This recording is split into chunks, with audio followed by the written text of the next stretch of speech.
बहुत तजर्बेकार हैं, बहुत अनुभवी हैं और बड़ा नाम है, उनसे हम ये गुजारिश करते हैं कि आप तशरीफ लाएं और इस मौजू पर जो एक वर्तमान स्थिति में एक पत्रकारिता की भूमिका हो सकती है उस पर वो अपने विचार व्यक्त करें। तशरीफ लाएं मोहतरम जयशंकर गुप्ता साहब।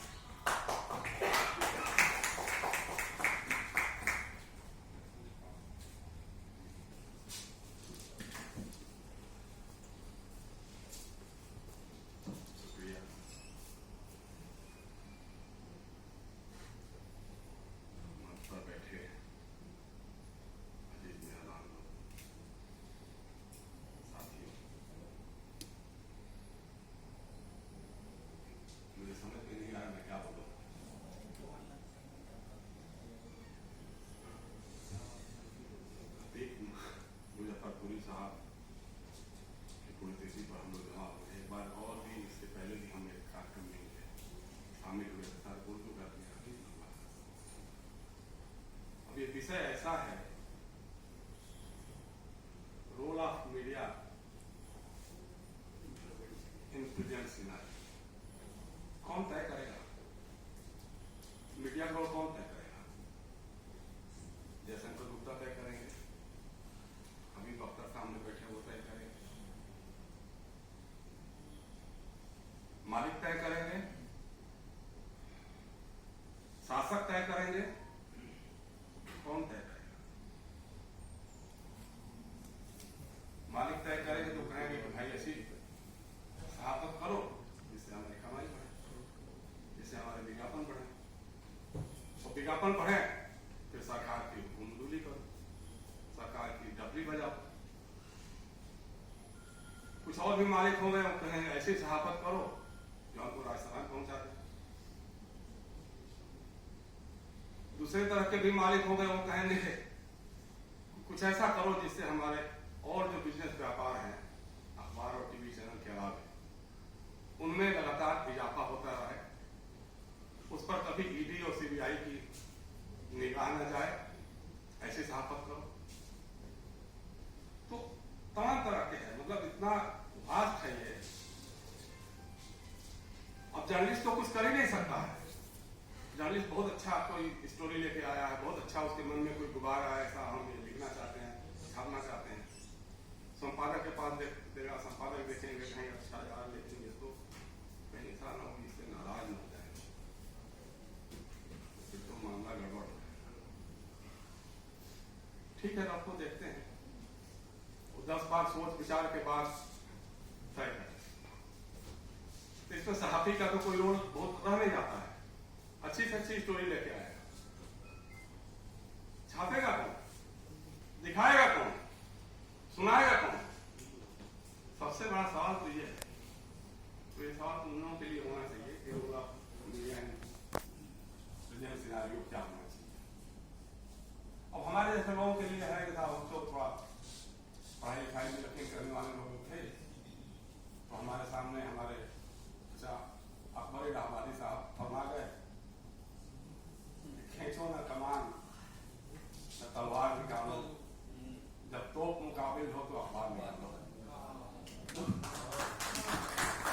हमारे सामने टेक्नोलॉजी थी कि राजनीति को लेकर चलेंगे, लेकिन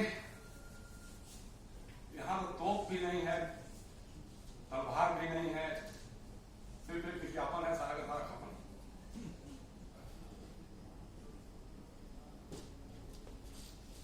तो क्या है आज का मीडिया, क्या कर रहा है?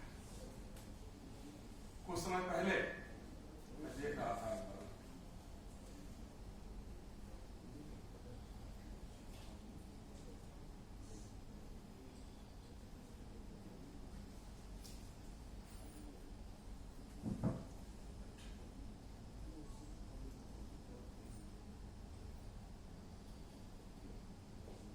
सुप्रीम कोर्ट के जज थे, उन्होंने कहा है, बयान दिया कि एक जर्नलिस्ट एंड ए जज must remain independent. If they falter, the whole democracy of shakes. एक जर्नलिस्ट और एक जज को इंडिपेंडेंट होना चाहिए। अगर दोनों इससे भटक जाएंगे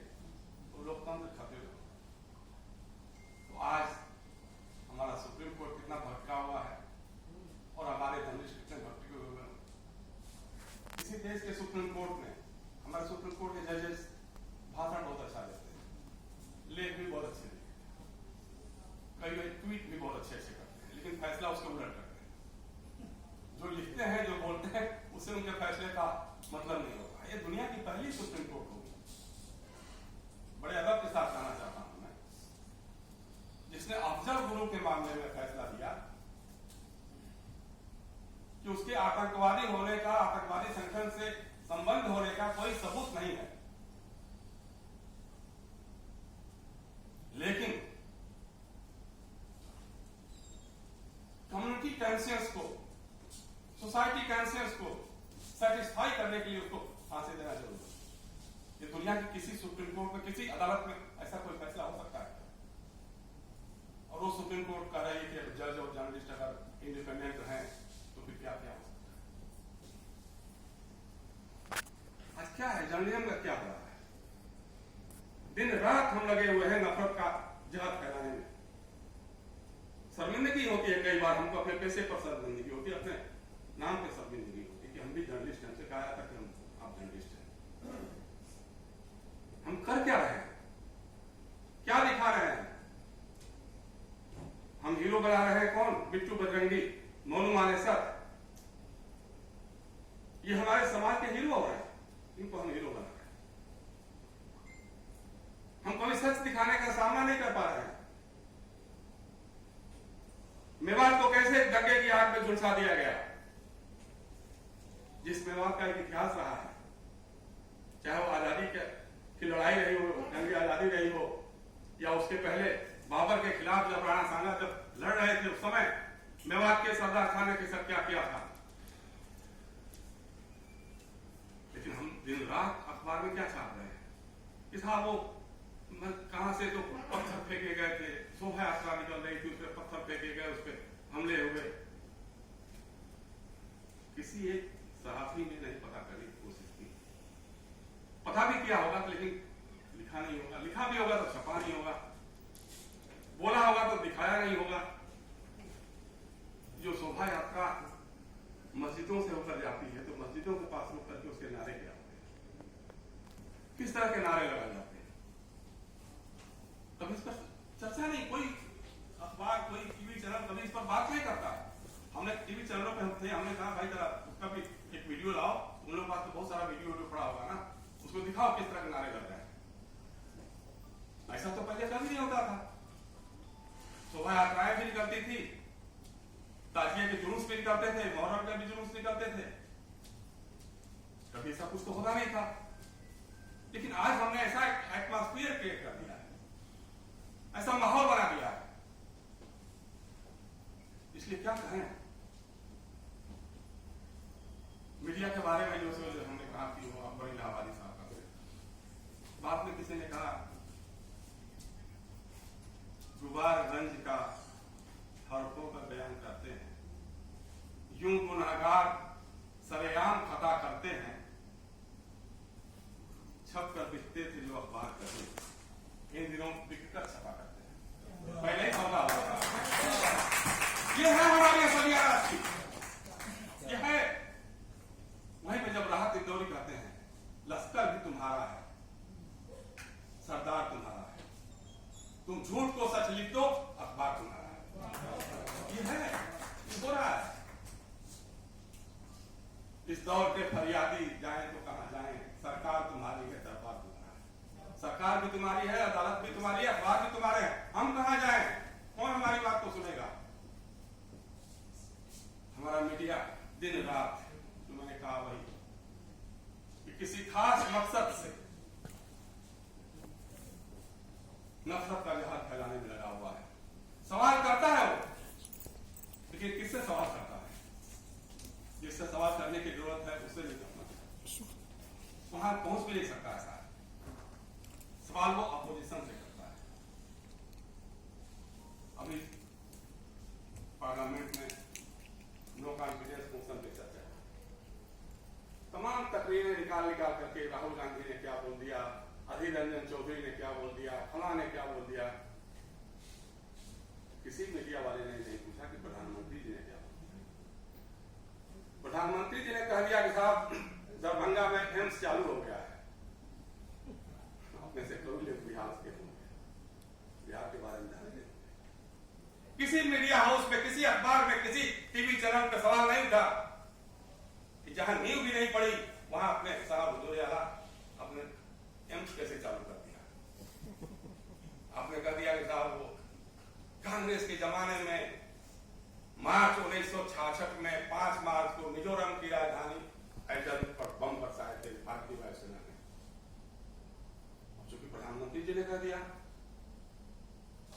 तो उनके जो चंगू मंगू है वो किसे कह रहा है, तो उनके एक IT सेल के साथ इंचार्ज हैं अमित मालविया साहब, उन्होंने लिखा कि राजेश पायलट और सुरेश कलमाड़ी ने जहाजों से बम गिरवाए।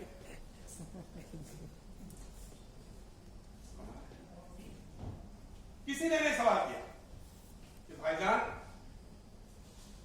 मिजोरम बना है 1987 में, बनाया किसने है? राजीव गांधी, कांग्रेस ने। राजेश पायलट तो बने हैं अक्टूबर 1966 में। जो सो कॉल्ड बमबारी हुई है वो कब हुई है? 5 मार्च 1966 में। मतलब पायलट बनने से पहले वो हवाई जहाज से जाके बम बना है। कोई सवाल नहीं होता है, कभी कोई पूछता ही नहीं है, मतलब दबाव है। और जो सोशल मीडिया की बात हो रही थी साहब, हमारे पास मोबाइल है, हम चाहें तो कुछ भी लिख सकते हैं, पढ़ सकते हैं, लेकिन उसकी कोई जवाबदेही नहीं है। अब जवाबदेही नहीं है तो साहब राहुल गांधी को हम पप्पू बना सकते हैं, हम बता सकते हैं कि साहब उन्होंने कहा कि वो इधर से आलू डालोगे तो उधर से सोना निकलेगा। पता लगा कि हमने खोजा बहुत सारा, उन्होंने जो उनकी जो तस्वीर निकल के आई तो वो कह रहे हैं कि साहब इधर से आलू डालोगे उधर से सोना निकलेगा। ये बात मैं नहीं कर रहा हूँ, नरेंद्र मोदी जी कर रहे हैं। हमारे भाई लोगों ने जो IT cell of WhatsApp university जो चलाते हैं लोग, उन लोगों ने आधा ऐसा काट दिया, ये बात काट दिया कि ये बात मैं नहीं, नरेंद्र मोदी जी का है। अब राहुल गांधी पप्पू हो गए और जिसने असली बात कही थी उसको विश्वगुरु बना दिया। अभी बीच में कुछ खुराफाती लोग इधर से भी तैयार हो गए। जब सोशल मीडिया का गलत इस्तेमाल शुरू हो जाएगा तो हमने एक दिन देखा कि सोशल मीडिया में हमारे प्रधानमंत्री जी कह रहे हैं साहब मैं पठान का बच्चा हूं, जो कहता हूं वो करता हूं। मैंने कहा तो दामोदर दास मोदी जी के बेटे पठान कहां से आ गए? तो मैं थोड़ा गूगल चाचा से पूछा कि चाचा तू बताओ यार ये मोदी जी कैसे बोल रहे हैं कि मैं पठान का बच्चा? तो पता लगा साहब मोदी जी कोई तकरीर कर रहे हैं, उसमें इमरान खान को कोट कर रहे हैं जो प्रधानमंत्री थे पाकिस्तान में।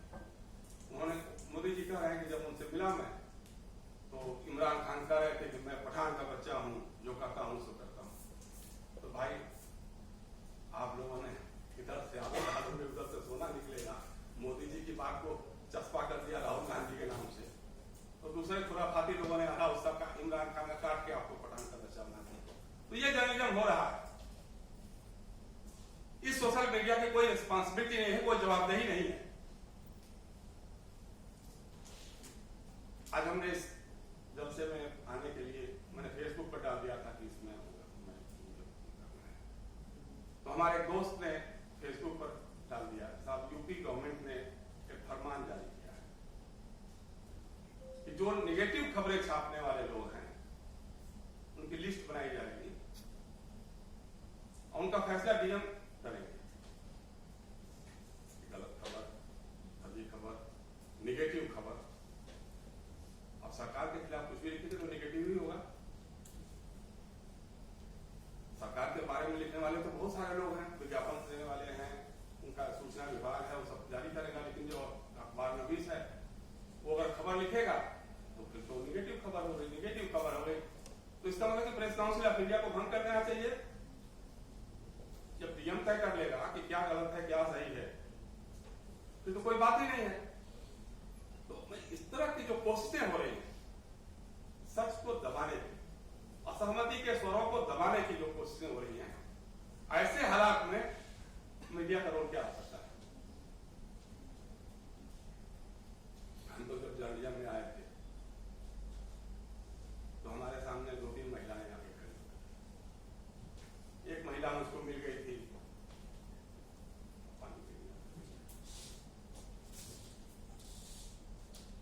चित्रकूट है उत्तर प्रदेश में, वहां रामायण मेला लगवाया करते थे समाजवादी लोग, तो वहां हम गए थे 1978 में।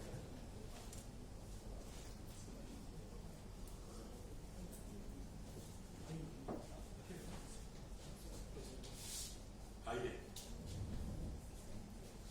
वहां चित्रकूट के बगल में इलाका है पाठा का पठारी इलाका है पाठा। वहां पानी नहीं बरसता है, पानी नहीं होता है, रेन शैडो एरिया जिसको बोलते हैं।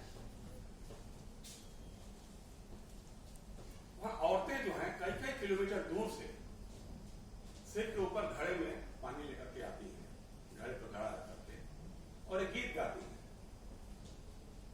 तालाब है वहां पे, सौरा तालाब है, सौरा तो पानी जुलूम कर जाए, गगरी में फूटे खसम मर जाए। Can you imagine? हम स्वतंत्रता का अमृत काल बना रहे हैं, चंद्रमा पे जा रहे हैं, हमारा यान कब चंद्रमा के ऊपर धरती पर पैर रख लेगा, वहां की धरती पर।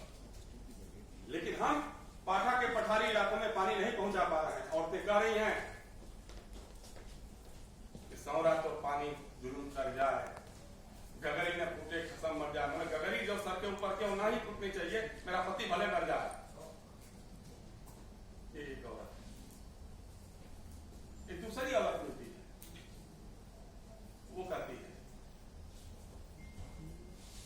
प्रभु जी मैं तो से विनती करूं, मैया पढ़ो बार बार, अगले जन्म है बिटिया न कीजो, नरक दियो चाहता। हे प्रभु, कोई भी किसी भी तरह का ईश्वर हो, चाहे वो दुर्गा मां हो, कोई भी हो, सबसे कहती है, मैं तुमसे हाथ जोड़ के विनती करती हूँ कि अगले जन्म में मुझे बेटी मत पैदा करना, नरक में भले डाल देना। क्यों? क्योंकि अगर मैं बेटी पैदा करोगे, मेरी उम्र अभी 16 साल की भी नहीं होगी, मेरे साथ बलात्कार किया जाएगा। बलात्कार करने के बाद सबूत छिपाने के नाम पर मुझे कत्ल कर दिया जाएगा। और तो और मुझे तो कोख में भी मार दिया जाएगा। पता लग जाएगा अल्ट्रासाउंड से कि मैं बेटी हो रही हूं, तो मुझे कोख में भी मार दिया जाएगा। तो एक औरत, इस तरह की औरतें हैं। एक औरत जो झारखंड में मिली, चावल करके कि दम तोड़ दिया, खाने को घर में राशन नहीं पाए, क्योंकि उसके पास आधार कार्ड नहीं था, राशन नहीं। जब भी मैं थोड़ा भटकने की कोशिश करता हूं, मैं भी सोचता हूं कि जो जैसे सरकार जो मोदी मीडिया की बात कर रहे थे, जो कि ऐसे ऐसे लोगों में हमारे पास भी थोड़ा सा ये हो जाए, तो उसमें कोई ना कोई औरत हमारे साथ खड़ी रहती है कि तुमने तो जर्नलिज्म मेरे नाम से करने की कसम खाई, ये तुम क्या कर रहे हो, तुम भी नहीं कर रहे। लेकिन जब मैं खोलता हूं अपने टीवी चैनलों पर, जब मैं अपने अखबारों में खोलता हूं, इसमें तो कोई भी महिला कहीं दिखाई नहीं देती है। उसमें सिर्फ हिंदू और मुसलमान दिखाई देता है, भारत और पाकिस्तान दिखाई देता है। हमारी गरीबी नहीं दिखती है, गुर्बत नहीं दिखती है, अशिक्षा और बेरोजगारी नहीं दिखती है। हम ये नहीं बता पाते हैं लोगों को कि साहब हमारे आंकड़े कहते हैं कि हमारे इतने करोड़ लोग गरीबी रेखा के बाहर निकल गए, लेकिन फिर भी 75 करोड़ लोग ऐसे हैं इस देश में जो सरकारी भोजन से आश्रित है। 2 जून की रोटी उनकी तब पकेगी जब सरकार उनको मुफ्त का राशन बांटेगी। हम कभी सवाल नहीं करते। इस तरह के बहुत सारे सवाल हैं साथियों, बहुत लंबी तकरीर करने का वक्त नहीं है, समय की नजाकत भी है। मैं तो यही कहना चाहूंगा कि बस अंदर के जर्नलिस्ट को जगा कर रखो, बहुत कुछ हो पाएगा। जो गलत हो रहा है उसका विरोध करो, हर संभव विरोध करो, और जो सच है उसके साथ खड़े रहो। यही आज की सबसे बड़ी पत्रकारिता हो सकती है, यही पत्रकारिता का रोल हो सकता है। अवसर कम होंगे, अखबार नहीं मिलेंगे आपको लिखने के लिए, टीवी चैनल नहीं मिलेंगे बोलने के लिए, लेकिन सबसे बड़ा यंत्र जो होता है आपस के लोगों के मिलना जुलना, लोगों के बीच में जाना, बातें करना, समझाना कि नहीं भैया देखो ये जो व्हाट्सएप यूनिवर्सिटी से जो खबरें चल के आ रही है, जो आईटी सेल जिसको रोज प्रसारित कर देता है, उस पर यकीन मत करो। थोड़ी पढ़ाई लिखाई भी करो, अखबार भी पढ़ो, पत्र पत्रिकाएं भी पढ़ो, थोड़ी फुर्सत मिले तो किताबें भी पढ़ो। आज हमारा रिश्ता ही टूट गया। हमारे यहाँ जितने लोग बैठे हुए हैं, हमको लगता है कि 10% भी नहीं होंगे जो उर्दू का अखबार पढ़ते हैं। हम लोग बहुत पहले जब इंडिया टुडे में होते थे तो एक बार हुआ कि इंडिया टुडे कोई उर्दू का अखबार भी निकालना चाहता है, तो इंडिया टुडे के मैनेजमेंट ने सर्वे कराया था कि कौन इसके विज्ञापनदाता हो सकते हैं और कौन इसके लीडर हो सकते हैं। तो निकल के आए साहब उर्दू के अखबारों को तो मूसा का गुल यही एक विज्ञापन मिलता है, बाकी तो कोई विज्ञापन नहीं मिलता है। उन्होंने तौबा कर लिया, कहा कि साहब छोड़ तो नहीं निकाला। तो क्योंकि हम पढ़ते नहीं हैं, हम लिखते नहीं हैं, बस कहीं से भी मिल जाए, सोशल मीडिया से मिल जाए, बैठ के जॉब करना शुरू कर देंगे। आज हालत क्या हो गई है, हमारा जो जर्नलिस्ट है वो हिंदू हो गया है, मुसलमान हो गए हैं। मणिपुर में हमारे मित्र बैठे हुए हैं, वहां मणिपुर के हमारे मित्र हमारे साथ जर्नलिज्म में पढ़े थे, वहां जॉइंट डायरेक्टर थे सूचना विभाग में। इतना बड़ा हो गया हादसा, मणिपुर अभी भी चल रहा है। वहां जर्नलिस्टों की हालत क्या हो गई, कोई मैतेई हो गया है, कोई कुकी हो गया है, और हमारी सरकार मजा ले रही है कि ठीक है लड़ते रहो, अच्छा है, अच्छा है। हम इसको बताएंगे ना कि देखो हिंदुओं ने वहां पे ईसाइयों को कैसा ठीक कर दिया। आप सोच सकते हैं फ्रांस में उपद्रव होता है, अशांति होती है, वहां का राष्ट्रपति अपनी जरूरी मीटिंग्स को छोड़ करके वापस आता है, पेरिस आता है और कंट्रोल करता है। हमारे देश का प्रधानमंत्री अमेरिका में दावतें खाता है, उसको फुर्सत नहीं मिलती है। वो पार्लियामेंट के बाहर तो बयान दे देता है, पार्लियामेंट में बोलने में उसको शर्म आती है। जब तक नो कॉन्फिडेंस मोशन नहीं मूव होता है तब तक उससे 2 लफ्ज भी करने की उसको जरूरत नहीं समझ में आती है।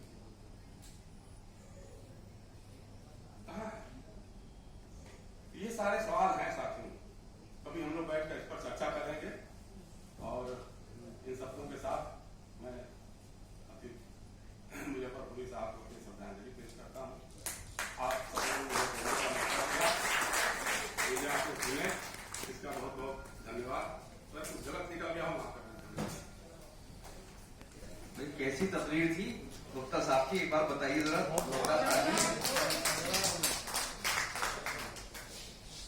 जयशंकर गुप्ता साहब जो मेंबर हैं प्रेस काउंसिल ऑफ इंडिया के, वो जाहिर के जिस तरह हम सुनते हैं कि निर्भीक पत्रकार, कोई बेखौफ और बेलाग साहब की कैसा होता है, वो हमने उनकी शक्ल में देखा। और मैं ये समझता हूं कि आज का जो टॉपिक है कि मौजूदा हालात में या वर्तमान स्थिति में जो पत्रकारिता की भूमिका है वो क्या हो सकती है, सहाफत का रोल क्या हो सकता है, जर्नलिज्म का क्या रोल हो सकता है। तो मैं समझता हूं इसका जवाब ये है कि जो जयशंकर गुप्ता साहब जो भूमिका निभा रहे थे वही आज पत्रकारिता की भूमिका होनी चाहिए। तो उन्होंने इस इलाके में बैठकर, न्यूट्रियल जोन में बैठकर जो सच्ची बातें की, तो जाहिर है कि ये प्रेस का जो एक जिम्मेदारी भरा चेहरा है वो हमने देखा है। हम उनके शुक्रगुजार हैं। इस बीच उमाकांत लखेड़ा साहब जो प्रेस क्लब के सदर हैं वो तशरीफ ले आए हैं, मैं उनका भी खैर मकदम करता हूँ। सिर्फ हमारे साहिब सदर ख्वाजा साहब और लखेड़ा साहब को इजाजत ख्याल करना है, लेकिन मैं चाहता हूँ कि इनसे पहले शुएब रजा फातमी जिनका मैंने ऐलान किया था, वो सीनियर साहबी हैं, बहुत से अखबारात में काम किया है,